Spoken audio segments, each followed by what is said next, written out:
Good morning. It's Deacon Don, and today is January 18th, 2021. And for a few minutes this morning, I want to talk to you about something called courage, and I'll explain. Recently I resaw a movie, tremendous movie that was well written and well acted, telling the story of perhaps the most dangerous time in the history of Great Britain, when in the early stages of the war, that nation almost sued for peace with Nazi Germany, basically surrendering to Adolf Hitler. And that movie is called The Darkest Hour. If you have a chance to see it because it is tremendous. At that time, during the early parts of the war, the leaders in Great Britain were split about what to do to stop Adolf Hitler. Some wanted to be able to keep fighting, others wanted to sue for peace because, quite frankly, Hitler was just devastating the continent, and he had victory after victory. The British were being defeated one place after another, and so were the other powers. And they were afraid that they would lose everything. And they wanted to salvage something, so they thought they would sue for peace. Others, of course, didn't want to do that because suing for peace meant total surrender. And in May of 1940, Hitler had just rolled through France, defeating it. France surrendered, leaving Great Britain totally alone in the fight against Nazi Germany. And that defeat in France left 300,000 British soldiers, the entire British army at that time, on the shores of France at Dunkirk, ready to be captured or to be annihilated. And it was very difficult to try to rescue them. They eventually did, which is a whole other story that you need to read. But at that time, they thought they would lose everyone. This put tremendous pressure on the new Prime Minister of England, Winston Churchill, and he was very much afraid and almost gave in to surrender. But someone said to him, "Winston, what do the people want?" It might have been his wife, I'm not sure. You know what? He didn't know. They hadn't really been very honest with the people. They hadn't told them how much the danger was, and he felt he needed to do that. So rather than going to Parliament in his car, he jumped out of his car and went into the underground, the subway, and took the subway, much to the shock of the people in the car. But he asked those people what he should do, what we should do as a nation. He told them the truth. He said these people, these soldiers, were ready to be captured or destroyed. We have every danger in front of us. Should we give in? And their courage not to give in bolstered his resolve as well. And you see, during that time, the resolve of the common people in Great Britain was tremendous, and which he soon found out much to his delight in many respects, his confidence in the people, which led to his June 4th speech in front of Parliament, that famous speech where he said to those members of Parliament, "We will never surrender."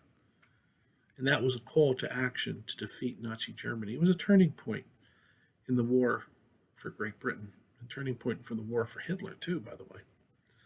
But this movie piqued my interest on what courage is and how do we find it and what do we do with it when we do find it, especially when it's most needed. If I asked you to stop this video for a minute and talk amongst yourselves, or even just yourself, to define what courage is and examples of it, my guess is there would be many different definitions and many different examples. The reason being, there is many different types of courage and how it's applied in our daily life under many different difficult circumstances. But I looked through all of the dictionaries, not just one. And the definition that I found to be most accurate is the mental and moral strength that enables a person to do something difficult, to persevere and withstand danger and fear, even though they may be very much afraid. That's courage. But you know what? That wasn't enough. I needed more. So I went to church teachings, and guess what? Courage, which is also fortitude, is a cardinal virtue with prudence, with justice, and with temperance. 4 pretty important things for us to be able to remember and to practice. See, Jesus and many of the church fathers clearly noted how important it is to be able to have courage in many difficult circumstances. St. Joseph had the physical and moral courage to be able to believe in God and to act on it. And in this year of St. Joseph, we begin to see so much more about a man that's hardly anything is written about. And he is being more fully understood. He's noted by writers, and specifically in the book Consecration to St. Joseph by Father Donald Calloway. He's shown as a most courageous and valiant and strong person. He exercised so much fortitude in his protection of Jesus and Mary.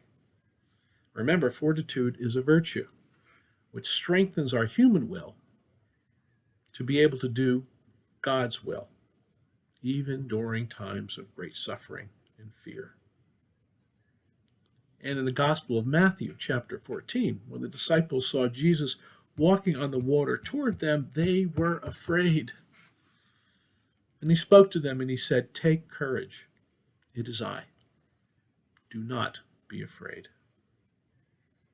Brothers and sisters, often in times of fear, we lose sight of Jesus, don't we?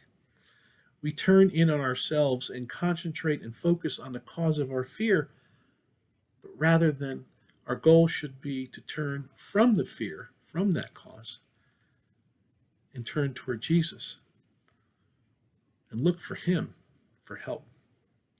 Because Jesus is always compassionate and always walking toward us in the midst of our fear and our struggles. We face many things in life, and we often show great courage doing them. Even when we don't realize it, we do. Because we have a solid foundation in Jesus Christ to help us through those difficulties. We act rightly in the face of popular opposition, scandal, discouragement, violence. That virtue of courage helps us to take the initiative, the upper hand, to make those decisions and to make those changes we need to make, or even to accept those changes that we can't do anything about at that time.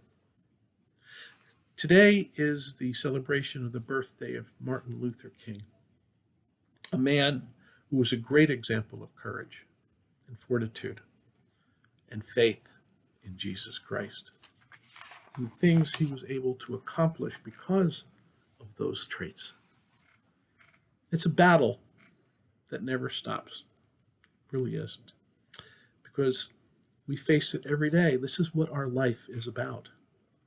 But we as Catholics with Jesus, we have the courage to move through it. So my comment to you today is, my message is, don't be afraid. Do not despair. Keep looking to God in times of our trouble, even now when we're experiencing so many things in our world and in our country that disturbs us. But as Winston Churchill said, success is not final. Failure is not fatal. It is the courage to continue that counts. If we do that with Jesus at our side, we will prevail. Let's find peace and comfort in that. And have a good day.